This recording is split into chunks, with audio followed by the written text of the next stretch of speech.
A história da comida nos Estados Unidos é uma das histórias mais complexas do mundo inteiro, com o caldeirão da terra unindo inúmeras culturas e estilos de vida para permitir qualquer tipo de culinária que você possa imaginar, se apenas a alguns quilômetros de distância. Mas e se disséssemos que nem todas as refeições que você imagina foram sempre originárias da América? Na verdade, volte algumas décadas, e provavelmente você não seria capaz de reconhecer o cenário alimentar como é hoje.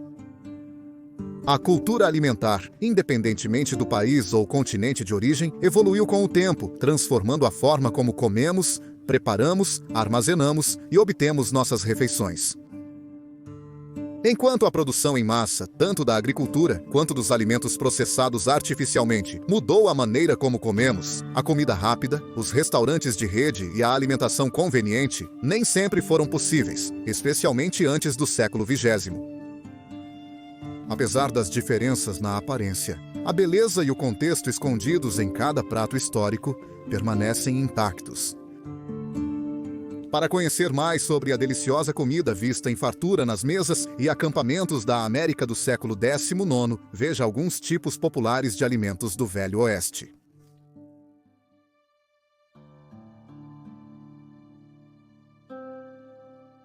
Nossa primeira refeição remonta a épocas anteriores ao Destino Manifesto, nos anos 1800, adentrando os primeiros registros de tribos indígenas que povoavam as grandes planícies da América. O pemmican é um alimento feito de gordura derretida, carne seca e, às vezes, frutas desidratadas.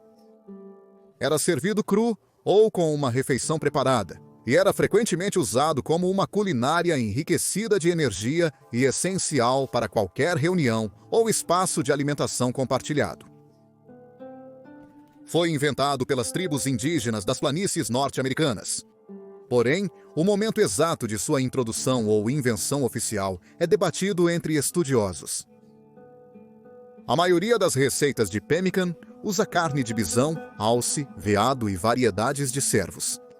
Porém, este prato focará na visão dos caçadores de búfalos nativos americanos. Os encarregados de matar o bisão tinham inúmeras maneiras de encurralar e abater o animal. As táticas incluíam perseguir búfalos americanos até bancos de neve onde suas pernas curtas não conseguiam lidar com o terreno ou canyons sem saída onde ficavam presos à queima-roupa.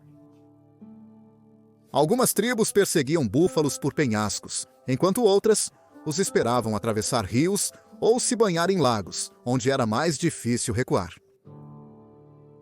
As caçadas comunitárias de bisões, referidas como saltos de búfalo, usavam uma abordagem semelhante a uma linha de montagem para abater o bisão. Primeiro, eles removeriam a pele antes de retirar o conteúdo do estômago. Esse processo tinha que ser rápido, para evitar que a carne estragasse e esfriar o resto da carcaça, deixando poucos recursos para trás. Os primeiros órgãos retirados do bisão eram a língua e depois vários órgãos internos. Eles não seriam desperdiçados, mas sim transportados para o acampamento onde seriam transformados em iguarias. Com os ossos, os membros do salto do búfalo pegariam eles e esmagariam os pedaços maiores com martelos caseiros, retirando a medula de dentro. A medula óssea era um sabor preferido e muito nutritiva. Era o que mantinha os açougueiros seguindo em um processo tão prolongado. Em seguida, o tronco foi cortado em 11 partes, facilitando o transporte da carne pelos responsáveis de volta ao acampamento. A carne de búfalo americano é similar às outras carnes de abate. Composta por 70 a 75% de água, precisava ser cortada e seca para tornar a carga mais leve. Para secar, a carne fatiada era colocada sob o sol e depois pendurada em vigas de madeira sobre uma fogueira e fumaça. Isso também promoveria a conservação. Conservação era o nome do jogo quando se tratava de pemmican, que era muito usado no armazenamento de longo prazo de alimentos para as tribos das planícies. Após secar adequadamente as fatias de carne, elas estavam prontas para a mistura. Primeiro, o preparador trituraria a carne até transformá-la em um pó refinado usando um martelo de pedra ou objeto resistente. A gordura de búfalo, ou qualquer forma de sebo, seria adicionada à carne triturada, misturando-as até que estivessem totalmente incorporadas. A gordura de osso era um ingrediente essencial em alguns rituais de pemmican. Por fim, algumas tribos preparavam seu pemmican com frutas silvestres colhidas nas redondezas. As planícies do norte adoravam fazer pemmican com chokecherries secas e saskatoon. Outras tribos preferiam manter frutas mais tradicionais, como cranberries ou mirtilos. No entanto, certas culturas evitavam fazer pemmican com frutas vermelhas ou outros doces fora das cerimônias, como casamentos. Também era comum encontrar pemmican amassado com bergamota selvagem ou hortelã seca. Após a preparação, a mistura final de pemmican era armazenada em grandes sacos de pele de búfalo. Eles comportavam mais de 100 libras de pemmican de bisão. No entanto, isso só foi visto após o comércio de cavalos varrer a América do Norte. Eram muito menores e leves quando usados apenas para locomoção humana. Foi introduzido mundialmente através do comércio de peles canadense, após breves registros de refeições de carne de bisão, compactada nos escritos de James Isham e Francisco Vasques de Coronado. No auge do comércio de peles no século XIX, viajantes cruzavam as planícies do norte em curtos períodos, geralmente na primavera e verão, quando o gelo dos rios derretia e as águas estavam livres para navegar. Por falta de tempo, os comerciantes de peles armazenavam e transportavam alimentos durante as viagens. Eles aprenderam sobre pemmican com as tribos locais das planícies, e para evitar viver da terra durante as rápidas estações quentes, carregavam conservas suficientes para toda a viagem. Primeiro, os bisões das planícies do sul seriam caçados, misturados ao pemmican e levados ao norte para negociação com viajantes e colonos americanos ou canadenses. O pemmican era tão essencial para as colônias de comércio de peles que uma guerra estourou em 1814 entre a colônia da Baía de Hudson e a Companhia do Noroeste após o governador Miles Macdonald proibir as exportações de pemmican da recém-formada colônia do Rio Vermelho. Fornecia comida e energia para Alexander Mackenzie em sua travessia transamericana do Atlântico ao Pacífico e para o aventureiro do Polo Norte, Robert Peary, em suas 3 expedições com cães.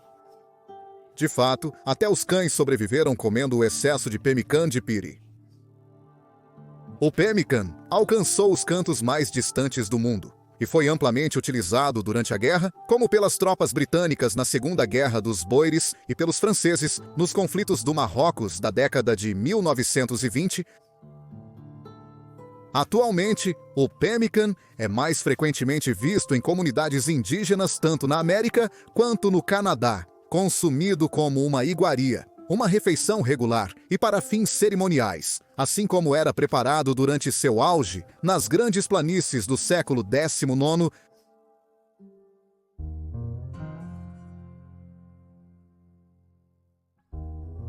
Passando da culinária dos nativos americanos para a dos pioneiros, o próximo tipo de culinária do Velho Oeste é o hardtack, também conhecido como biscoito de mar ou pão de cabine. O hardtack era similar ao pemmican, por ser perfeito para viagens longas e armazenamento prolongado, mas diferia na preparação extremamente simples e sabor insosso, se é que se pode chamar de sabor. Fazer hardtack era fácil. Tudo que você tinha que fazer era misturar algumas xícaras de farinha com 3/4 de xícara de água e 1,5 colher de chá de sal para dar uma medida boa. Isso renderia cerca de 10 a 12 pedaços quadrados. Quando preparados para longas viagens, lotes muito maiores são feitos de uma vez com quantidades maiores de ingredientes. Após incorporar completamente a mistura, o padeiro tocava a massa para garantir que estivesse levemente seca e não grudasse. Então, a massa seria aberta em uma mesa até atingir cerca de 1,5 cm de espessura.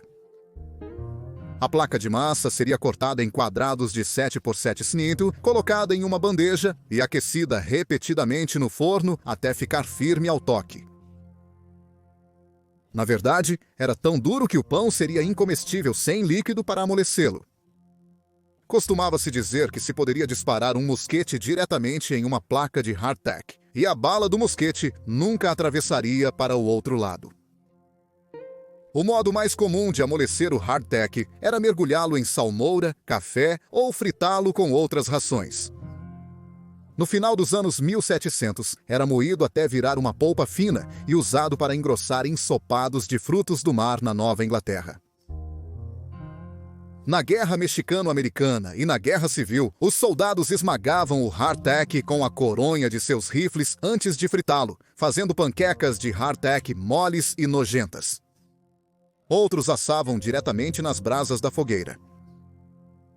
Os soldados de mais sorte transformavam seu hardtack em sobremesa. Se alguém encontrasse açúcar mascavo ou uísque, combinariam o hardtack com qualquer elemento doce disponível para transformá-lo em um pudim, como era chamado. Contudo, o hardtack não era para ser apreciado como uma iguaria ou um biscoito fácil de comer. Foi projetado para durar muito tempo, contanto que se mantivesse seco. Se assim fosse, o hardtack poderia durar por anos, especialmente se fosse cozido 4 ou 5 vezes, em vez das receitas tradicionais assadas 2 vezes. O hardtack, feito 6 meses antes de ser consumido, era um item básico para viagens com manuseio inconsistente e mudanças drásticas de temperatura, especialmente envolvendo calor e umidade. Assim, o hardtack era o alimento ideal para grupos migratórios no Velho Oeste e em toda a fronteira americana. As pessoas na costa leste podiam cozinhar um grande lote de hardtack para durar a viagem de meses pelo país. A trilha do Oregon era popular entre famílias, exploradores com hardtack e grupos de mineração que pontilhavam o oeste. O hardtack foi essencial na corrida do ouro na Califórnia, sendo capaz de sustentar os acampamentos de mineração por semanas sem a necessidade de caçar ou forragear excessivamente. Um dos casos mais famosos de comércio generalizado de hardtack ocorreu em 1801, quando Josiah Bent iniciou um empreendimento em Milton, Massachusetts, tornando-se famoso por seus biscoitos de água. Esses biscoitos de água eram vendidos a um preço premium para os mencionados prospectores de ouro e trens de vagões que se dirigiam para o oeste, e Josiah fez uma fortuna apenas com farinha, água e sal, eventualmente formando a empresa G.H. Bent ao longo do tempo. A G.H. Bent ficou conhecida por seus autênticos biscoitos hardtack, similares aos consumidos pelos soldados na Guerra Civil. A Guerra Civil é frequentemente associada a biscoitos de água, como o hardtack, pela maioria das pessoas. Claro, os soldados odiavam a ideia de comer pedaços inedíveis de massa dura como pedra, e seu desgosto foi transformado em algumas canções da época da Guerra Civil, como a paródia de Hard Times Come Again No More, de Stephen Foster, cantada como Hardtack Come Again No More. O que muitos desconhecem é que nem todo o hardtack da Guerra Civil foi produzido durante o período do conflito. Uma boa parte do hardtack do início da Guerra Civil era sobras da Guerra Mexicano-Americana, que terminou em 1848, cerca de 13 anos antes da União lutar contra a Confederação. Como resultado, muito do hardtack fornecido aos soldados estava infestado de vermes, especialmente se tivesse sido armazenado incorretamente. Para evitar comer parasitas prejudiciais, os soldados jogavam seu hardtack no café da manhã, observavam as larvas do gorgulho flutuarem até o topo, limpavam os vermes e comiam o resto da mistura sem parasitas. Apesar de sua popularidade na América do século XIX, o hardtack não foi inventado nos anos 1800. Suas origens podem ser rastreadas até os primeiros cereais processados e a criação de farinha a partir de trigo, cevada e outros grãos. Acredita-se que as primeiras versões de hardtack sejam bolos dura, feitos de pão quebradiço por marinheiros egípcios, biscoito de musselina, uma mistura de grãos de farinha de feijão, centeio e cevada, conforme registrado pelo rei Ricardo I, durante a Terceira Cruzada em 1189. E as rações de pão fornecidas aos navios da Marinha Real a partir de 1588. Que permitiam aos marinheiros 1 libra de hardtack e 1 galão de cerveja de baixo teor alcoólico. Apesar dos anos, a receita simples do hardtack permaneceu inalterada. Raramente visto na dieta média americana atual, mas não completamente extinto das prateleiras das lojas ou de alguns armários de cozinha. O lugar onde você provavelmente encontrará o hardtack moderno é uma das últimas fronteiras americanas, no estado do Alasca. A empresa Inner Bake Foods, baseada em Richmond, Virgínia, envia 98% de seus suprimentos de hardtack Sailor Boy para lá. Os alascãs ainda consomem hardtack em sua dieta devido às dificuldades de terreno e transporte que o Alasca impõe aos fornecedores de alimentos. Durou tanto tempo nas casas do Alasca que muitas pessoas escolhem hardtack, mesmo quando remessas de alimentos mais saborosos e diversos estão disponíveis na área. O Alasca também possui uma lei estadual que obriga pequenas aeronaves a manterem equipamentos de sobrevivência a bordo. Isso quase sempre inclui o hardtack Sailor Boy, agora sinônimo de imagens de cabanas de madeira, aeródromos e vilas remotas em todo o estado do Alasca. A única ressalva ao hardtack Sailor Boy é que sua receita agora envolve gordura vegetal e fermento, tornando-o não exatamente o mesmo hardtack autêntico que você veria em reconstituições da Guerra Civil que acontecem nos Estados Unidos continentais até hoje. E por um bom motivo também. A tecnologia moderna e a ciência dos alimentos nos levaram muito além da era de precisar armazenar alimentos sem graça por anos a fio. Não há mais carroças, campos de mineração ou soldados famintos para recorrer ao hardtack. É o símbolo perfeito da cozinha simples, mas satisfatória do Velho Oeste.